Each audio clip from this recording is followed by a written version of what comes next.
do to override a presidential action or executive order. We do have a Republican-controlled House. We have a Republican-controlled Senate.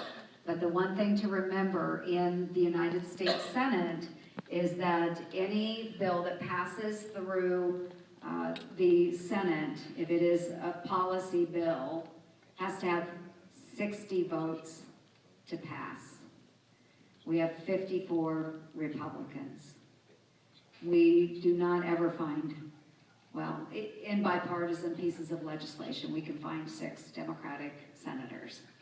But to do something to override the president, there are not 6 Democratic senators.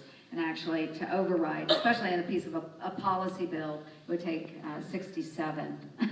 We will not find 13 Democrats that would override their own president. So it is extremely difficult and it is extremely frustrating.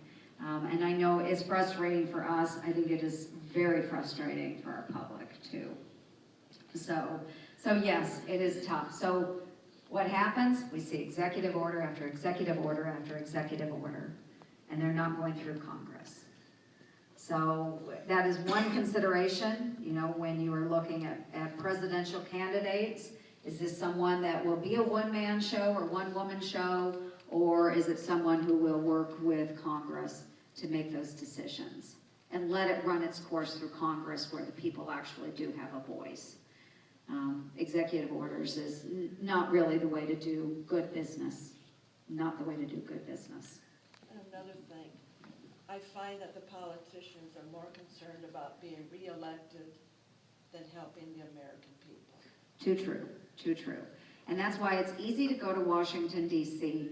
and occupy a seat and just sit there, not make any waves, just occupy a seat, and they're more intent, and I describe it as being somebody in authority. I use this all the time, being somebody in authority and carrying a title, or being a leader and actually leading on the things that are important for your constituents.